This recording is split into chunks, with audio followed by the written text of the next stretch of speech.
Ah, ok. Et là? Là, ça va, on irait, mais Ok. Ouais. Il y a un là, écho. il y a de l'écho. Ah, il y a un écho. Alors, il y a un écho. Où est-ce qu'il y a un écho? Non, c'est bon. Et là, très bien. Donc, on a le petit jingle, la minute de stage, la minute qui tâche. Non, ça ne le fait Ouais, pas. ça rime bien en tout cas. Ok. Mais la tâche de stage, ça va, ça. C'est vrai, vu comme ça, c'est bien, voilà. Ouais. Voilà, exactement, la tâche de stage.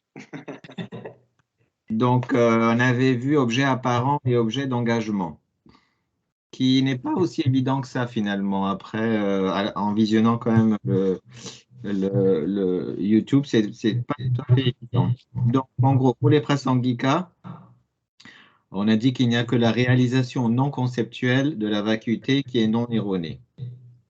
Donc, c'est bien, on a deux négations. Donc, on a pris l'exemple de la table. Donc, quand on la regarde donc, qui est l'objet apparent, qui semble donc exister de façon inhérente. Et puis, on a la perception, qui ne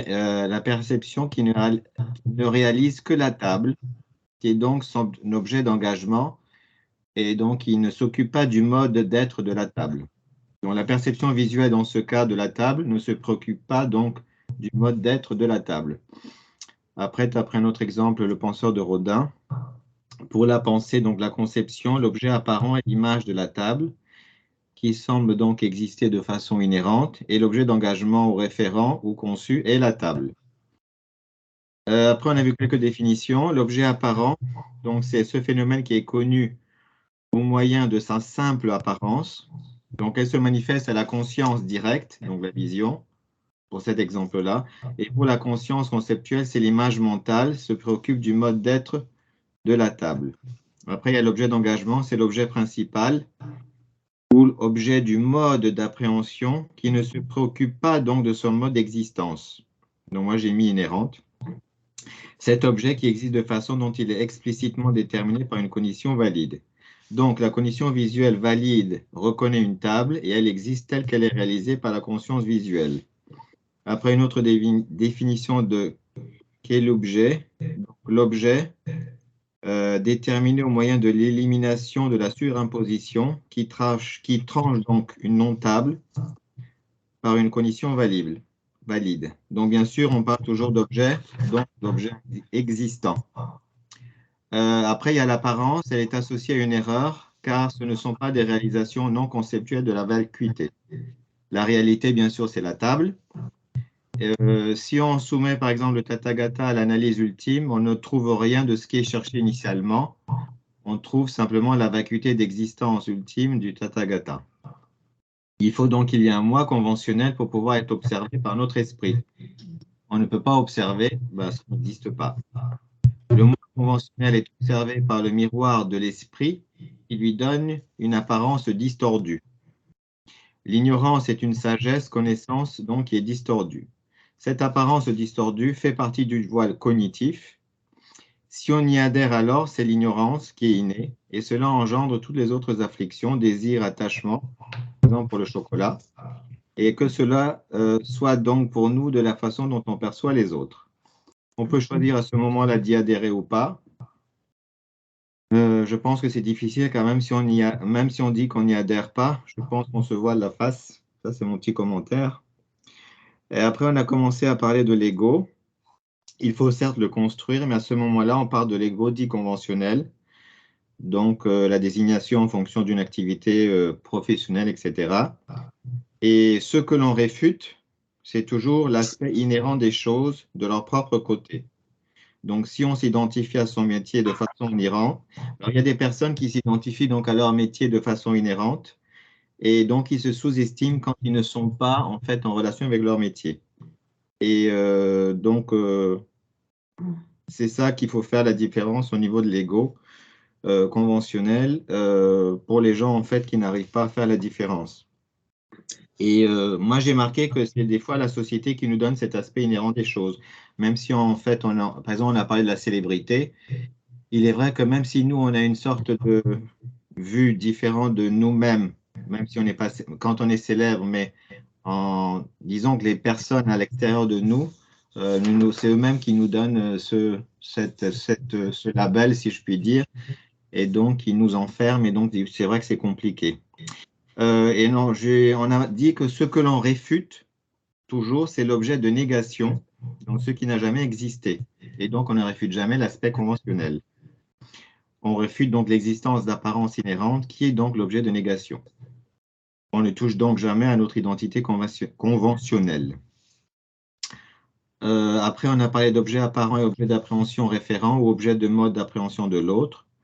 Donc, si on pense par exemple aux chaussures, l'objet d'appréhension référent sont les chaussures, alors que l'image des chaussures est l'objet apparent. Si on regarde par exemple les chaussures à travers un miroir, l'objet apparent est symbolisé par le reflet des chaussures dans le miroir, alors que l'objet d'engagement, ce que donc comprend notre conscience, sont les chaussures. Quand on pense qu'il y a un reflet conceptuel et l'image, c'est l'objet apparent. On a parlé aussi d'éthique, de la patience, de la perfection, de la bodhicitta et la perfection de la sagesse. Voilà. Bravo. Bravo. Voilà. Bravo. Merci. Et donc, objet d'engagement, objet apparent, ça manque de. Ça a l'air clair, la façon dont toi tu le redonnes, ça a l'air clair. Moi, j'avais une petite question quand même. Un robot, si on prend un robot, quand il regarde une chose, il voit une chose, lui, du coup, comment il voit les choses? C'est l'objet apparent ou l'objet d'engagement? Tu parles de Wally, parce qu'on dirait qu'il y a Wally qui est derrière toi sur la table. Exactement. Et salut Rosemary. Salut Rosemary. Bonjour, Bien. Marie. Excusez du retard. Il n'y a pas de souci, ouais. Tu Je sors du rentre du boulot peut-être. travail. Ouais. Je m'en doutais. Bon, on ne va pas te demander alors si Wally a un objet du mode d'appréhension ou pas, alors. S'il vous plaît. Alors moi, j'aurais ma petite idée, je dirais que c'est l'objet apparent en fait, parce qu'il n'interprète pas, il ne peut pas interpréter. Oui, oui, oui, exactement. Donc, est-ce que ça veut dire qu'avoir un objet d'engagement, ça veut dire interpréter, en tout cas, ça veut dire comprendre, ouais, ça veut dire ce vers quoi s'engage notre esprit, ouais. Ouais, comme son nom l'indique, objet d'engagement, ouais, c'est l'objet vers lequel s'engage notre esprit. Donc, on pourrait dire à la rigueur que, imaginons, par exemple, que ce robot a un détecteur de mouvement. Alors, ouais, il y a un écho, je ne sais pas d'où vient cet écho. Un écho, on entend ma voix en double, pauvre de vous. Mais juste une chose, l'objet d'engagement, l'objet apparent ne peut pas être vu pour moi par un robot parce qu'il n'a pas de conscience. Il n'a pas de conscience visuelle. Il n'a pas les 6 agrégats. Donc, est-ce qu'on peut parler à un robot? Est-ce qu'on peut parler d'un robot s'il n'a pas les 6 agrégats? 5. Les 5 agrégats, oui. Oui, on pourrait dire que c'est difficile pour un robot d'avoir un objet, parce qu'un objet, c'est ce qui est connu par une conscience. Ouais, c'est la définition d'un objet. Donc, est-ce qu'un robot a une conscience? Non. Donc, en effet, c'est difficile à dire. C'est difficile à dire. Mais si on dit que quelque chose est un objet d'apparent dans le sens où ça se manifeste, dans ce cas-là, un robot, imaginons qu'il ait un détecteur de mouvement, Ça, il oui. va diriger la caméra vers le mouvement. Par exemple, il y a sur YouTube, des fois, on voit des fails, comme des bêtisiers. Et on voit des gens qui sont captés par une caméra. C'est surtout en Amérique, aux États-Unis, ils ont des caméras avec capteur de mouvement. Et donc, s'il y a un chien qui passe, ou s'il y a un voleur qui passe, ou un livreur qui passe, tout simplement, la caméra se dirige vers ce truc qui bouge. Donc, mais c'est vrai que la réflexion de Claudine est légitime, hein. C'est vrai que normalement, les objets, ce sont les objets des consciences. Ça ne se pose pas, la question ne se pose pas. Ouais. Mais c'est vrai qu'il y a aussi, quand on parle des possesseurs d'objets, donc il y a les consciences, les sons expressifs et les personnes. Ouais. Après, un son expressif, de toute façon, n'apprend pas l'objet qu'il véhicule. Oui, donc en effet, ça règle la question. Parce que le son expressif, il est émis par quoi? Expressif, ça veut dire quelque chose d'humain, disons. Ça peut être un être humain, mais c'est vrai que Un si animal vivant, quelque chose de Ouais. vivant, en tout cas. ou même tout simplement le micro-ondes qui fait ding, qui dit que voilà, c'est cuit. Ou en tout cas, 5 minutes, 5 minutes, pas la minute de stage, mais la minute du micro-ondes est terminée. Donc ça fait ding, et donc ça te prévient. C'est expressif parce que tu comprends le sens du ding de la clochette du micro-ondes. Ouais. Mais c'est l'homme qui a donné ce sens. Exactement, ah oui, tout à fait. Tout à fait. Et on pourrait Quand dire on que badaboum boum, qu'est-ce que ça te dit, toi, badaboum boum boum? alors un son n'est pas nécessairement expressif. Voilà. Ouais, exactement. Ouais. Mais il y a des sons expressifs, par exemple, il y a les chiens de prairie aux États-Unis. Je suis encore aux États-Unis. C'est peut-être le New York du préambule. Ok, donc les chiens de prairie aux États-Unis, ils ont des sons différents. Si c'est un aigle qui passe, ils ont un son pour dire se cacher, parce que s'ils courent, de toute façon, c'est foutu. Et si c'est un chacal qui arrive, ils peuvent courir. C'est-à-dire qu'ils peuvent courir plus vite que lui et se cacher dans le trou. Donc, ça veut dire qu'il y a au moins 2 sons différents pour dire soit cachez-vous, soit courez. Oui, mais c'est un micro-ondes. Le chien n'est pas un micro-ondes. Exactement, les chiens de prairie, c'est des petits, ça ressemble à comment des chiens, c'est comme des écureuils. Mais en effet, c'est pas un micro-ondes. Je suis d'accord avec toi. Il faut quand même pas avoir une âme animiste pour toutes les choses, le clavier de l'ordinateur, les lunettes. Faut pas exagérer, là.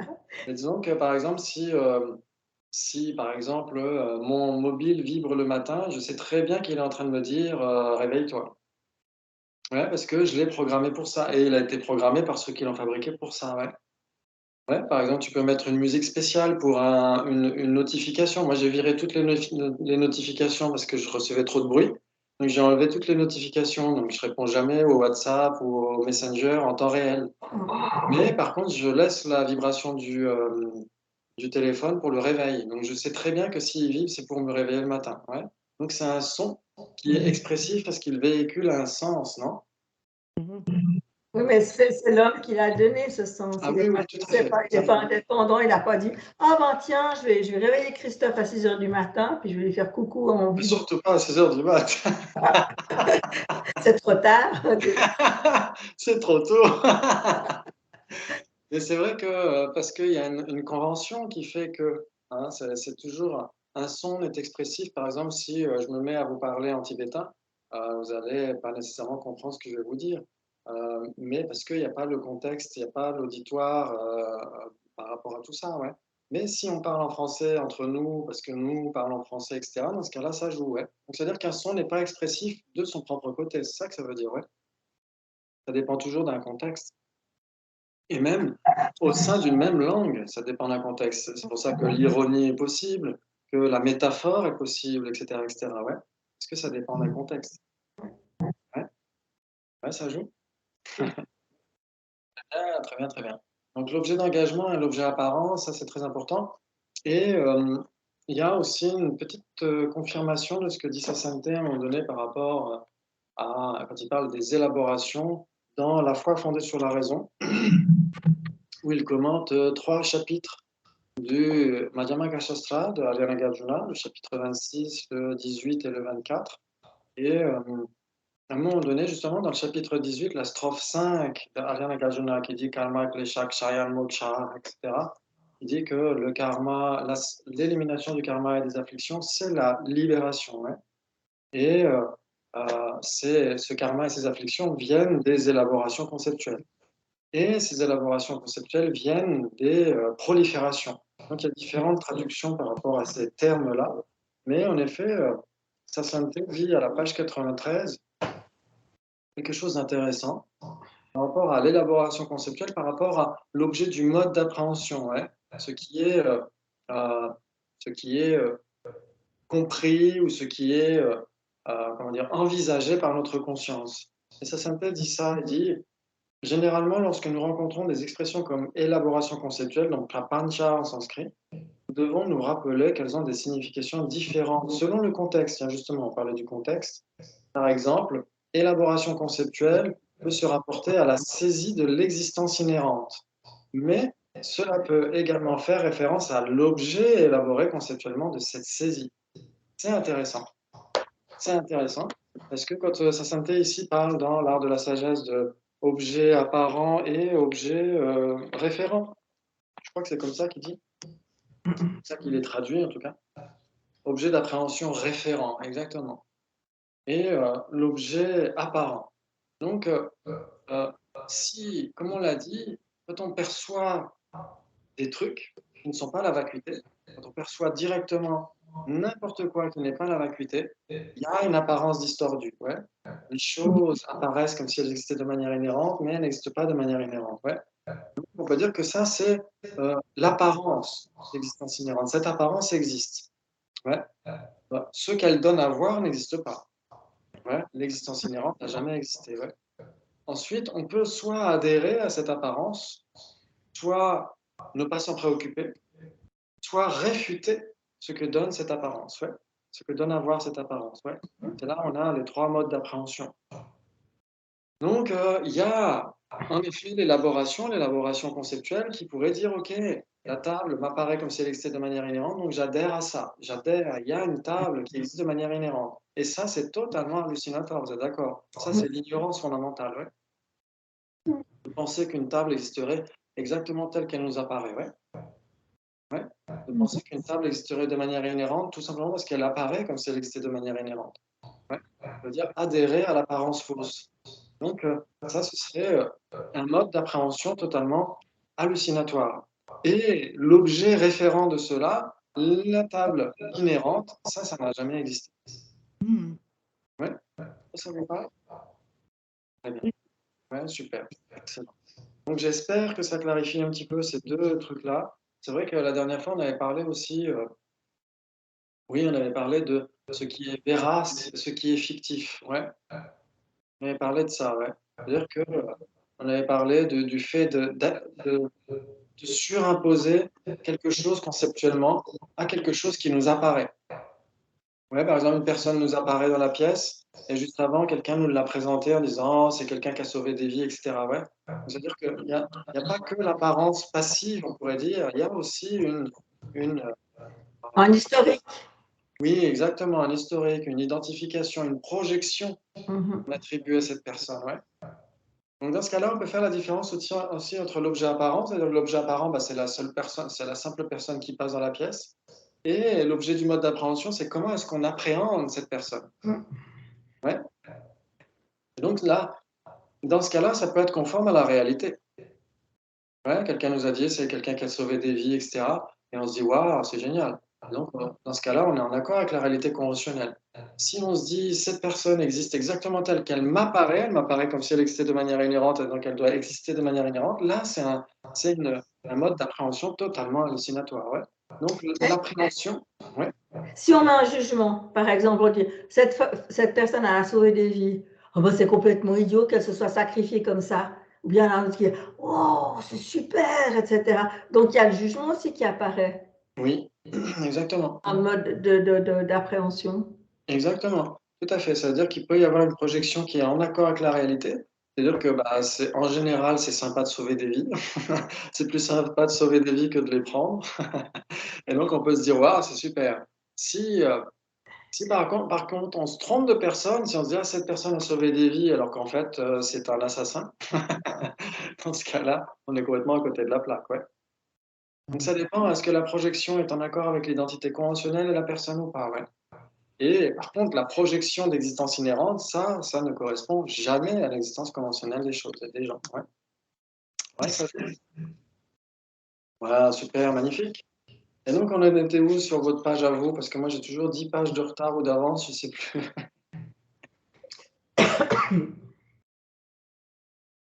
112. 112, très bien. Ok, donc moi, je dois être à 124 alors. Ok, ok. Très bien, donc on était à ce passage-là. Peut-être en bas de ce paragraphe, dans la conception que nous avons de notre identité personnelle, non? C'est pas ça? C'est pas par là? Il y avait ce début de passage qui dit « en ayant recours à des termes philosophiques ». Donc ça, on l'avait vu, ouais. On l'avait vu. Et juste quelques phrases après, la synthèse dit « dans la conception que nous avons de notre identité personnelle, cette croyance en un agent un et autonome est forte et instinctive ». Ouais. Mm. Ouais, ça vous parle? Ça va carrément. Ouais. Et donc, en effet, ça veut dire que pour le Prasangika, Madhyamika, pour ces grands maîtres, la saisie qui engendre le samsara, elle doit être innée, ouais, pas simplement acquise.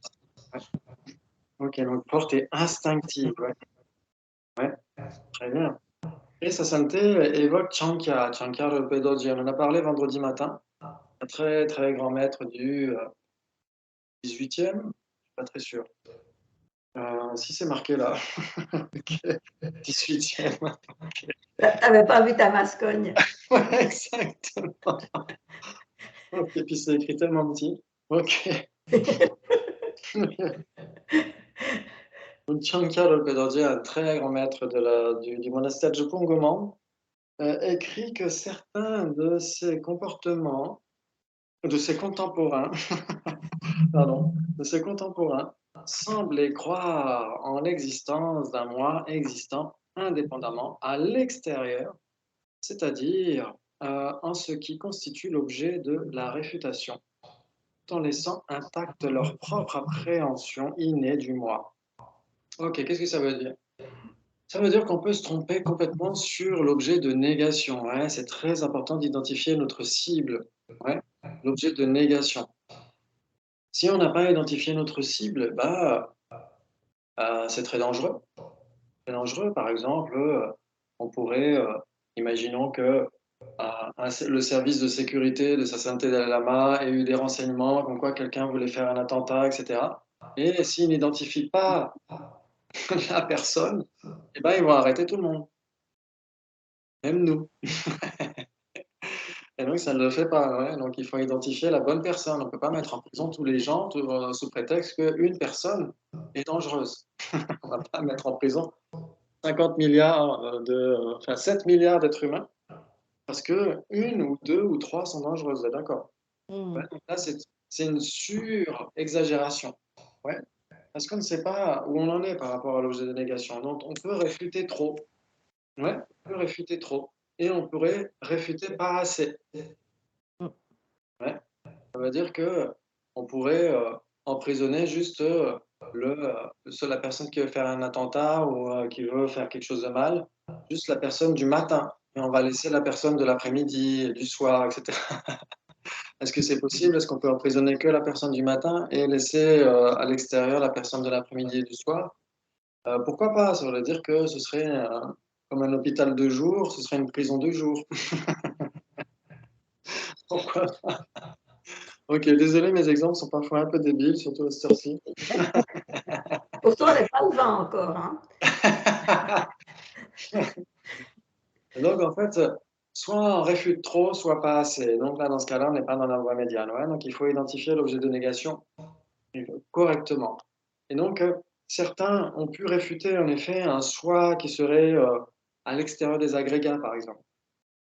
Mais qui, parmi les êtres ordinaires, envisage son identité, sa personne, son soi conventionnel comme étant à l'extérieur des agrégats. Ouais, c'est difficile à dire.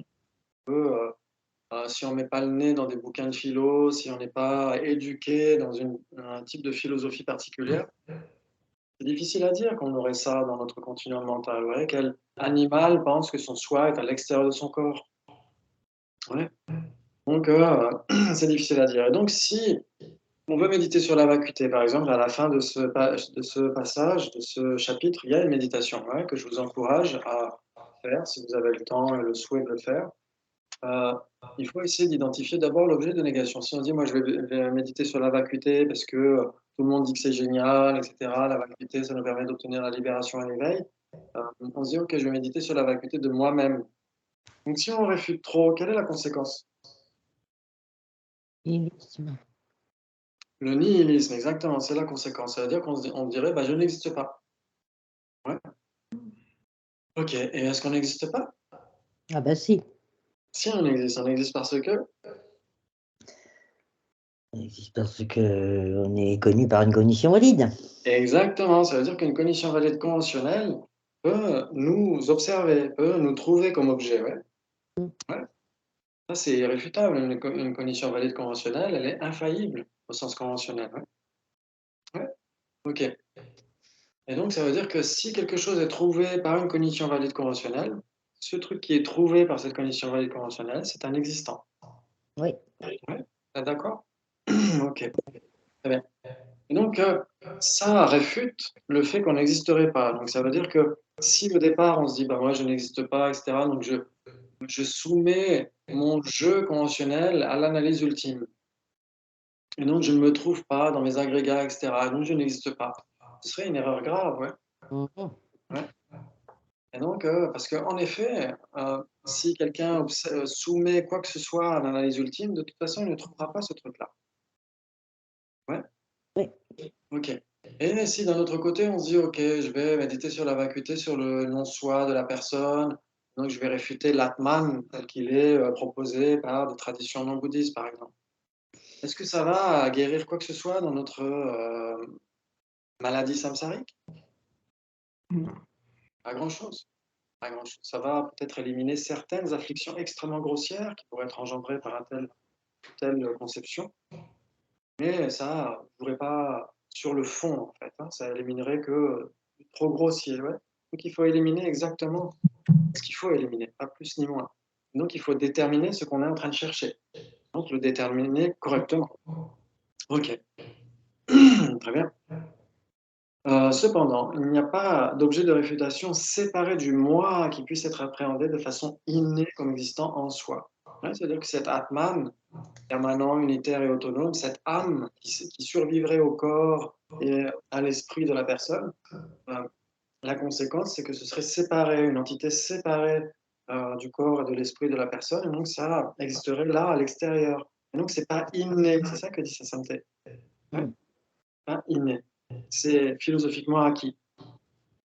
Le moi, tel qu'il nous apparaît dans notre expérience ordinaire et quotidienne, contient en lui-même tous les objets de réfutation. Ouais. C'est-à-dire que le moi conventionnel existe, vous êtes d'accord? Oui. Ouais, comme dit sa sainteté, si vous doutez d'exister, pincez-vous. Ok, donc je me pince, ok, j'ai mal, aïe, donc j'existe. Ok. J'existe. Maintenant, comment est-ce qu'on existe? De quelle manière existons-nous? C'est là où ça pose question. Ouais. Ouais. Ok. Ouais. Ok. Très bien. Si notre compréhension de la vacuité est telle que, tout en étant engagé dans la réfutation du moi, nous nous trouvons pris dans un jeu verbal où apparaissent des termes exotiques tels que existence véritable et existence intrinsèque, nous prenons le risque de laisser notre attachement instinctif au moi inentamé et intact. Nous pouvons rechercher un moi imaginaire qui en fait n'a pas d'incidence sur notre sentiment instinctif du moi. C'est le grand danger en fait, hein, c'est de ne pas cerner dès le départ l'objet de négation de la vacuité. Ouais. Se dire, ok, je vais méditer sur la vacuité du moi, etc. Ou même, imaginons qu'on médite pendant des années, ou qu'on a l'impression qu'on médite sur le non-soi personnel pendant des années, alors qu'en fait, on ne réfute qu'un soi grossier, par exemple. Et donc, on laisse intact notre problème.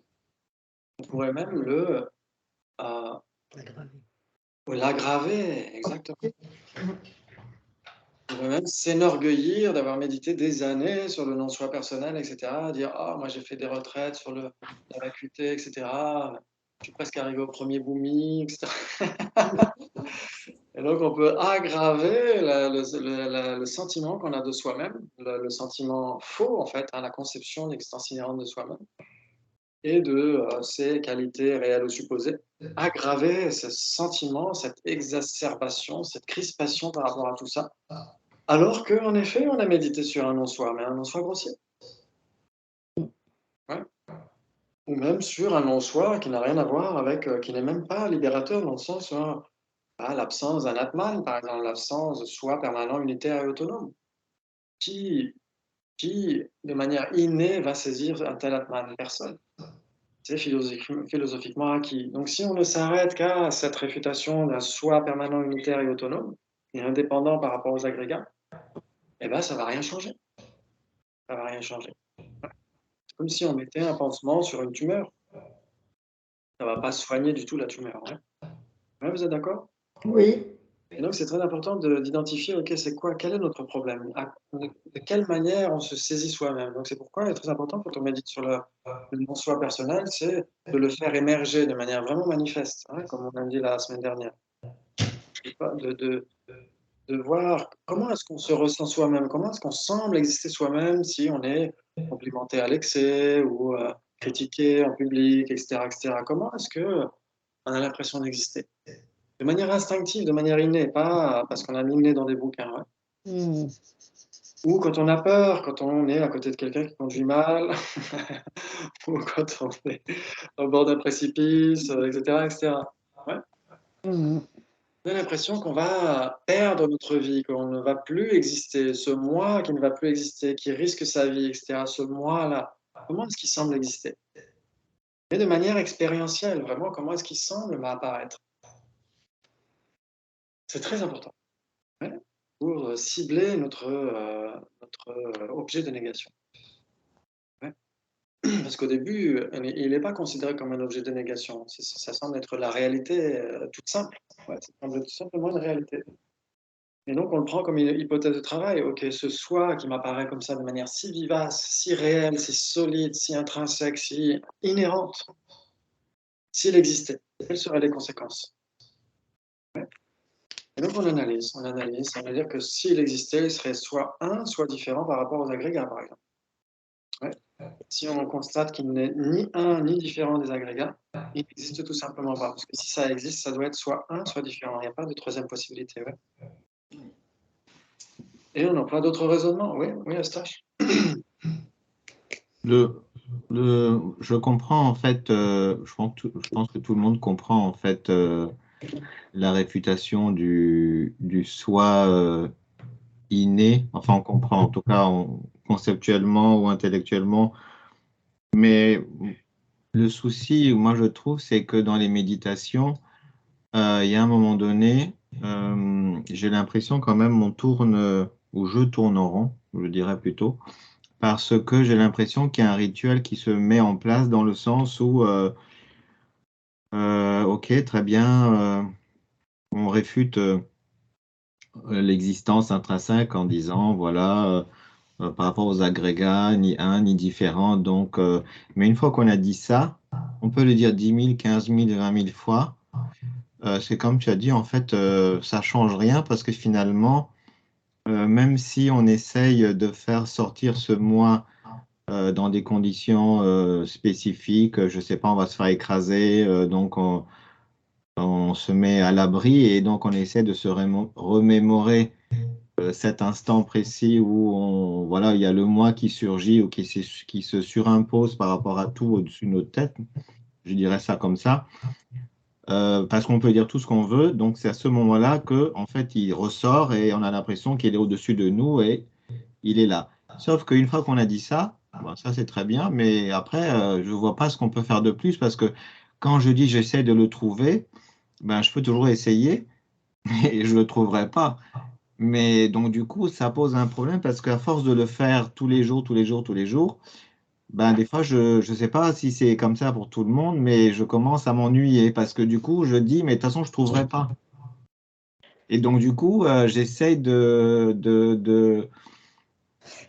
faire une autre méditation analytique en trouvant autre chose éventuellement, mais j'ai l'impression en fait que je ne vais jamais trouver parce que de toute façon, l'analyse ultime, on ne pourra jamais la faire parce qu'on n'a pas la possibilité de la faire de toute façon. On ne peut que l'imaginer et encore. Donc, j'ai l'impression que de toute façon, c'est voué à l'échec.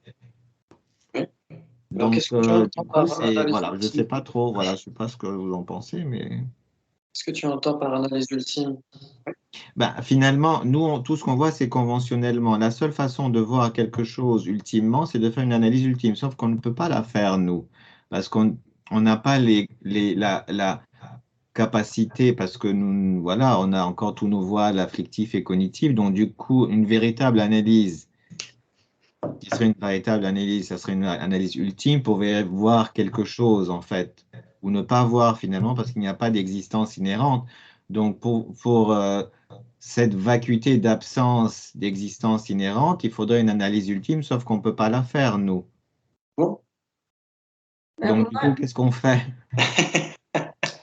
Moi, j'ai justement envie de suivre de poursuivre parce qu'effectivement, par exemple, quand on entend l'émission La Grande Librairie, par exemple, ben, les écrivains qui sont là, certains disent, et puis il me semble que c'est assez courant chez les artistes, c'était pas moi qui ai écrit ce livre, c'était pas moi qui ai fait cette peinture, c'est pas moi qui ai fait cette sculpture et comme ça. Et puis, si je poursuis ma réflexion pour moi-même, si j'en suis là où j'en suis, c'est pas moi, c'est pas moi toute seule, c'est des milliers d'énergies qui m'ont construit.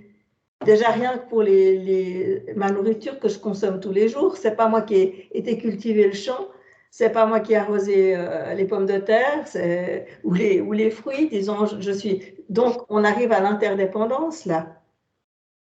Oui, c'est tout à fait ça. Ça veut dire qu'en effet, on se dit, ok, si ce moi, il semble être si vivace, si pointable du doigt dans ces occasions-là, exister, quelles seront les conséquences? Donc, on va le soumettre à l'analyse. Et quand on emploie ces raisonnements, c'est l'analyse ultime. C'est ça. Ouais, d'accord. C'est-à-dire que si on faisait uniquement une recherche conventionnelle, ça veut dire que est-ce qu'on ne peut pas trouver Eustache à l'issue d'une recherche conventionnelle? Si, oui. Si, bien sûr, on peut trouver Claudine, on peut trouver tout le monde. Si les personnes qu'on recherche existent, on doit de toute façon les trouver à l'issue d'une analyse conventionnelle. Ouais. Très bien.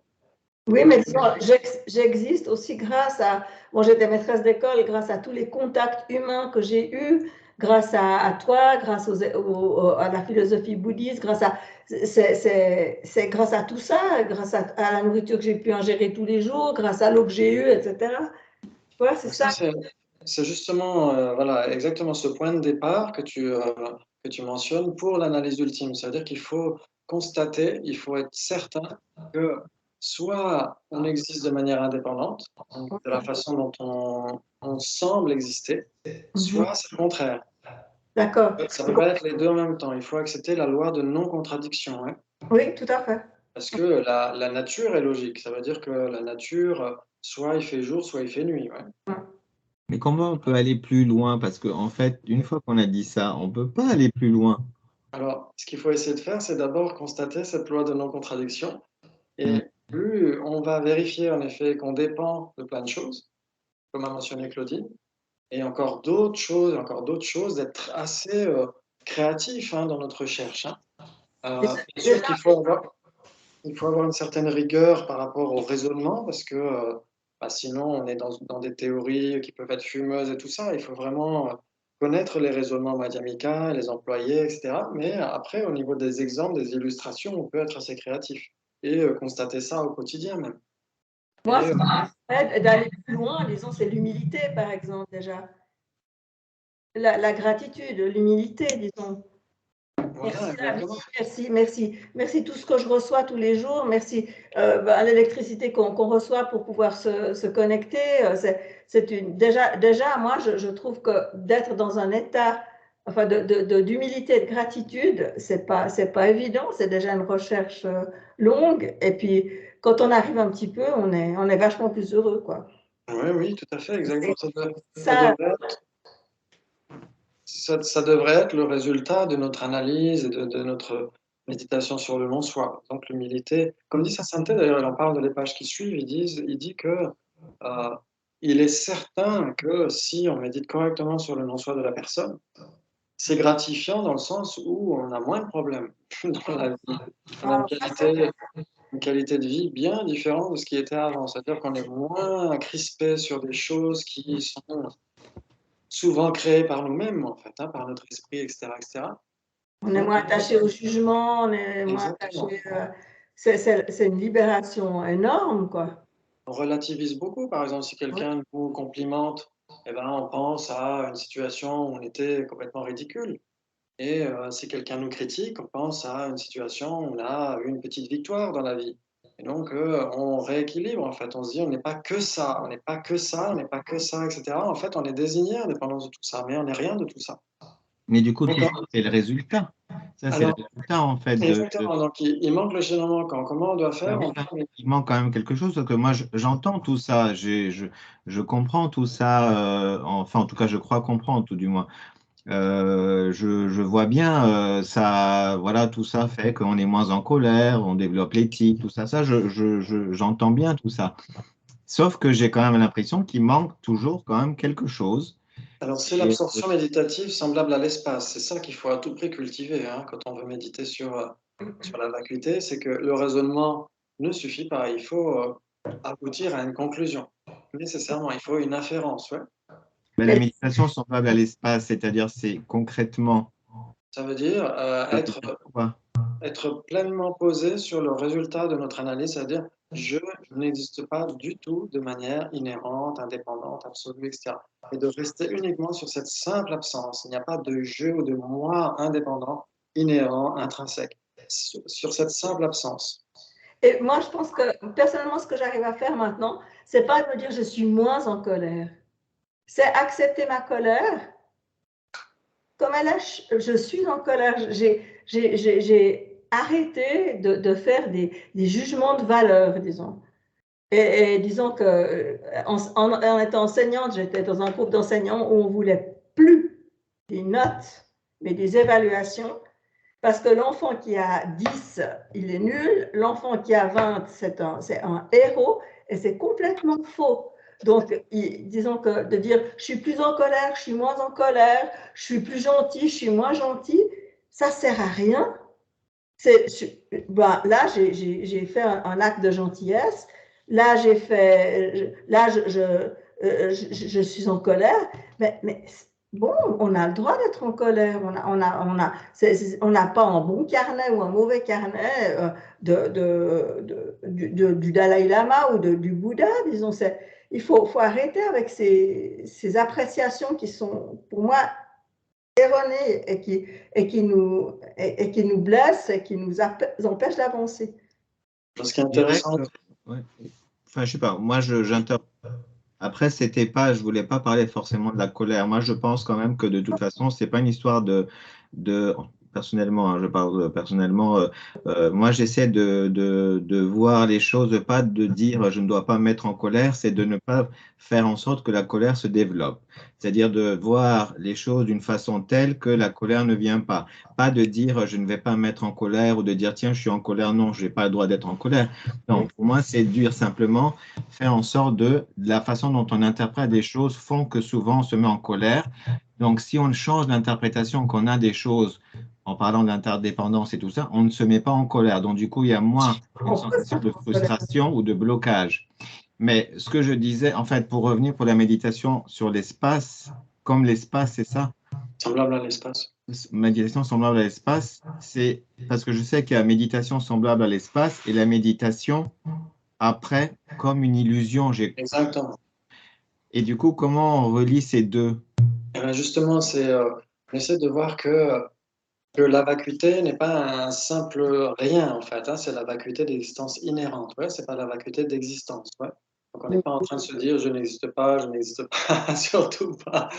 On est en train d'essayer de comprendre qu'on n'existe pas du tout de manière inhérente ou de manière indépendante. On n'existe pas du tout de la façon dont on s'apparaît dans ces moments très spécifiques. Ouais. Et donc, on essaie de rester focalisé en un point pour digérer ce regard, pour comment dire, infuser notre esprit avec ce constat qui, normalement, est en accord avec la réalité, si on a analysé suffisamment, etc. Ouais. Très bien. Donc, on est dans cette méditation semblable à l'espace. Si on ne sait plus vraiment trop où on en est dans cette méditation par rapport à l'espace, semblable à l'espace, on essaie à nouveau d'analyser. On se dit, OK, sur quoi j'étais en train de méditer? Sur le non-soi. Sur le non-soi de qui? De moi. De moi. Comment est-ce que j'apparais? J'apparais comme si j'existais de manière inhérente dans ces moments-là. Est-ce que j'existe de manière inhérente? Non, parce que ceci, parce que cela, etc. Et donc, on reste sur la conclusion à nouveau. Je n'existe pas du tout de la façon dont je semble exister. Ouais, et donc ça, c'est la méditation semblable à l'espace. Pourquoi semblable à l'espace? Parce que l'espace est une simple négation, vous êtes d'accord? une simple absence de contact obstructif. L'espace envisagé dans la philosophie bouddhiste, pas l'espace d'Einstein ou pas l'espace en tant que cinquième élément, mais l'espace incomposé, une simple absence de contact obstructif. Et la vacuité, c'est pareil, c'est une simple absence de soi intrinsèque, inhérent, absolu, etc. Ouais. Ok, donc c'est pourquoi on appelle comme ça. Ensuite, quand on sort de cette absorption-là, à nouveau, forcément, il y a le jeu conventionnel qui réapparaît, en fait, qui semble exister de manière inhérente. Il n'y a que le jeu conventionnel qui existe. Le jeu inhérent n'a jamais existé, puisqu'on vient de le comprendre. Et les autres phénomènes nous apparaissent comme s'ils existaient de manière inhérente, etc. Mais on se dit, ça semble être, c'est comme une illusion. C'est-à-dire que si on regarde, par exemple, Harry Potter, ou si on regarde un spectacle de magie, etc., il y a une apparence qui se manifeste, d'accord? Ouais. Il y a une apparence qui se manifeste. Par exemple, le magicien semble être en train de couper sa femme en deux. Donc il me semble, sauf s'ils se sont embrouillés juste avant. Mais s'ils ne sont pas embrouillés juste avant, il ne fait que sembler donner l'apparence de couper sa femme en deux. Vous êtes d'accord? Ça veut dire qu'il donne l'impression de couper sa femme en deux, alors qu'en réalité, il ne coupe pas sa femme en deux. Donc l'apparence et la réalité sont totalement discordants. Ouais. Et donc là, c'est pareil, dans la vie de tous les jours, les êtres, nous-mêmes, notre job, notre boulot, nos collègues, nos patrons, nos agrégats, tout semble exister d'une manière, tout en existant de la façon opposée à cette apparence. Ouais. Et donc c'est ça, la post-méditation semblable à l'illusion, ça veut dire qu'on comprend qu'il y a une apparence et que le mode d'être est totalement à l'opposé de cette apparence-là. Et donc les deux doivent coïncider. Ouais, c'est ce que dit Lama Tsongkhapa. C'est-à-dire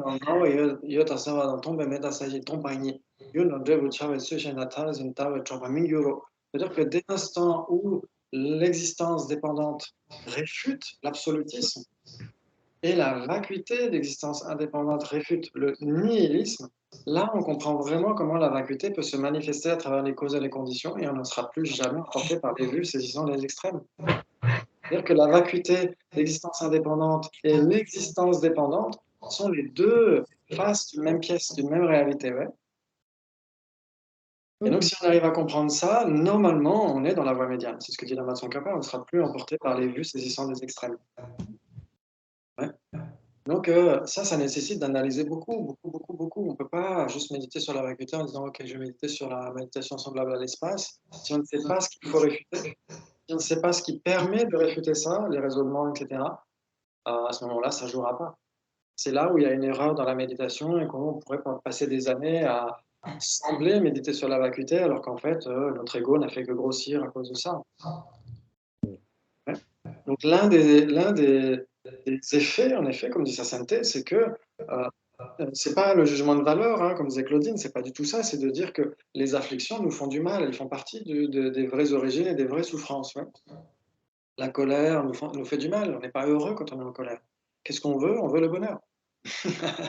Et donc, si on veut être définitivement heureux, qu'est-ce qu'on doit faire? Abandonner les afflictions. Qu'est-ce qui permet de les abandonner à la racine?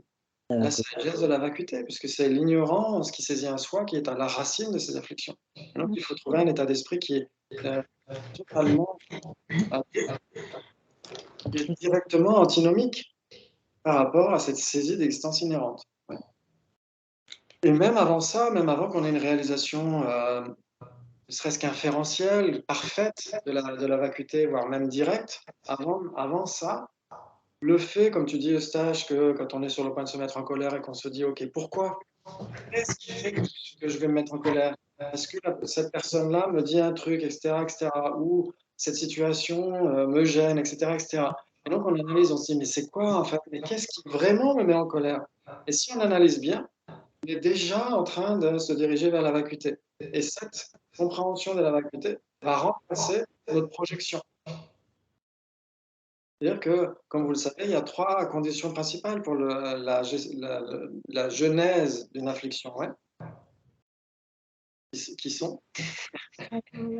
La proximité avec l'objet Oui, les graines, la proximité avec l'objet et Rumination. et les ruminations, exactement, l'application mentale inappropriée.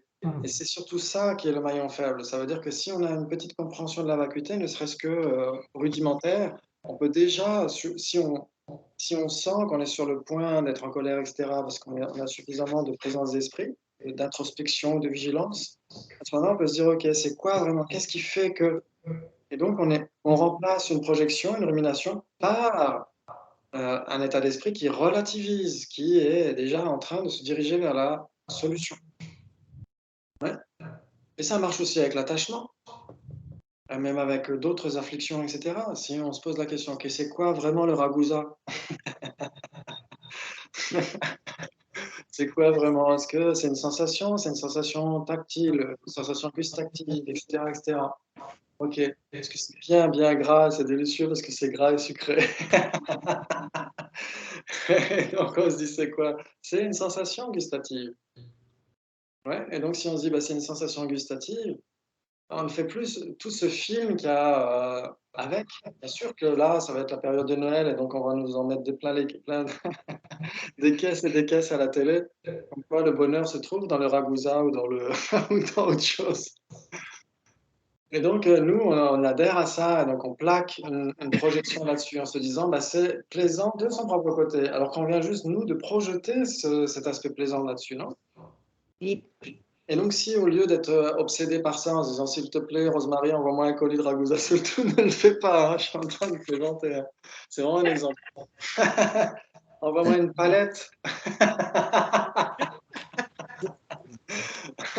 Un avion cargo. Et donc, au lieu de se dire ça, on va se dire bah voilà, c'est une sensation gustative et on gagne en liberté. On gagne en liberté. Moins on est attaché, plus on est libre. Et donc, quelle est la sensation la plus agréable entre être attaché et avoir une sensation plaisante à cause de l'attachement? La sensation plaisante de lécher du miel sur la lame d'un rasoir. Et la sensation plaisante de ne pas avoir à lécher du miel sur la lame de rasoir. Quelle est la sensation la plus goûtue, la plus savoureuse? C'est la sensation de la liberté. Donc, si on rééquilibre un peu notre état d'esprit, au lieu d'être obsédé par la palette de Ragusa, on va gagner en liberté. C'est-à-dire qu'il y en a, c'est bien, il n'y en a pas, c'est pas grave. Ouais. Et pour la colère, ça va être pareil. Si quelqu'un me dit quelque chose qui ne me plaît pas, bah, c'est pas grave. Si quelque chose me dit quelque chose de bien, bah, c'est bien, c'est tout. Ouais, on n'est pas là à ruminer dans un sens ou dans l'autre. Ouais. Donc ça, c'est vraiment l'expérientiel. Ça ne devrait pas être au contraire de ce que je suis en train de faire là, le perroquet. Ça devrait être de l'expérientiel. Ouais. Ça devrait être sur la base de notre expérience. Comment est-ce que, dans la vie de tous les jours, comment est-ce qu'on reconnaît bah, les graines, c'est difficile d'y toucher. Hein. Tant qu'on ne sera pas des arias, on ne pourra pas y toucher. Les objets, bah, il y aura toujours du ragusa. Pour l'éternité, jusqu'à la fin des temps, ça existera. Sauf si c'est moi qui tombe sur la palette. Ok. Mais l'application mentale inappropriée, les films, les projections, les ruminations, ça, on a du pouvoir là-dessus. Définitivement. On peut prendre le pouvoir là-dessus. On peut relativiser, comme dit Geshe Damdul, on peut relativiser. C'est là le fait de relativiser qui contrecarre ces applications mentales inappropriées. Ouais. Et donc, cette relativisation, on va dire, c'est la relativisation suprême, c'est de comprendre la relativité, donc l'absence d'existence indépendante, et donc la vacuité. Ouais, ça vous parle? Oui. Okay. Donc, ça doit vraiment être fondé sur l'expérience. C'est-à-dire que si on médite sur la vacuité, bah déjà le faire avec une motivation saine, se dire pourquoi je le fais, c'est pas uniquement pour ma propre libération, mais c'est pour le bien de tous les êtres, pour aider tous les êtres à se réveiller du cauchemar de l'ignorance. Cauchemar qui n'a pas de début, en fait. Hein. Les êtres, la souffrance des êtres n'a pas de début. Vous imaginez ça? Il n'y a pas de début, il n'y a pas de générique de début, ce cauchemar. Ça a toujours été le cas. Les êtres n'ont jamais eu de RTT par rapport à leur souffrance. C'est horrible de constater ça, de se dire, mais comment c'est possible que les êtres vivent dans un cauchemar depuis des vies sans commencement? Et nous les premiers. Et donc, comment est-ce qu'on doit faire pour se réveiller? Grâce à la vacuité qui nous permet de voir que les apparences, pas la réalité ultime. Il y a une réalité plus profonde que ça, une réalité finale, la vacuité, la vérité ultime. Et en essayant de ne plus être piégé par les apparences, on commence à les snober un petit peu. Ouais, donc il y a les apparences, c'est bien, mais c'est pas une fin en soi. Donc il y a quelque chose derrière les apparences, exactement comme le magicien. Il y a quelque chose derrière l'apparence. Ça veut dire que l'apparence, c'est quelque chose, mais derrière, il y a l'envers du décor. Il y a le truc. Quand on comprend le truc, on n'est plus saisi du tout par le truc qui se passe sur scène. C'est très bien que la femme du magicien n'est pas coupée en deux. Mais c'est très bien ce mot saisi, tout d'un coup, il me saisit. Parce qu'en fait, quand je dis quelque chose, je regarde ce que mon corps me dit. Par exemple, tu as parlé du mot snobé. Et dès que j'entends ce mot, j'ai mon corps qui se raidit. Et autrement, si je me dis non, mais j'accepte, j'ai mon corps qui s'ouvre. Et puis, tout d'un coup, je me dis, mais voilà, la saisie, c'est ça, c'est notre corps qui se raidit. Pour moi, disons, hein, seulement pour moi, c'est mon corps qui se raidit, ou bien qui s'ouvre et qui accepte. Oui, hein, on peut dire que c'est l'effet de ce qui se passe dans l'esprit. Ça veut dire que ce qui se passe dans l'esprit, on ne le constate pas, nous, à l'extérieur. Mais on peut constater en observant soit des micro-expressions, soit en observant le langage non verbal, on peut constater ce qui se passe chez quelqu'un, mais parce que Et ça se chez passe nous-mêmes d'abord dans aussi, l'esprit. chez nous-mêmes.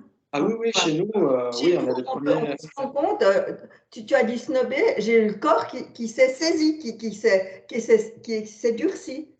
Parce que Suivant quel autre terme, voilà. d'habitude, on snobe les gens, alors que là, c'est surtout pas le cas.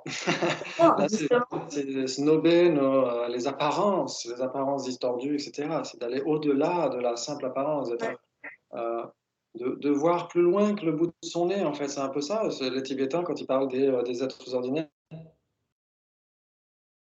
Ah, C'est 10 heures. c'est 10 heures.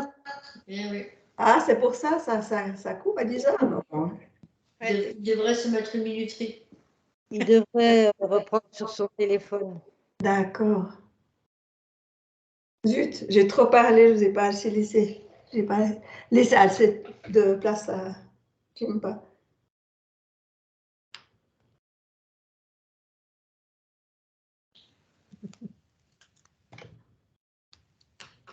On va voir s'il se reconnecte. Tu continues à parler dans le vide.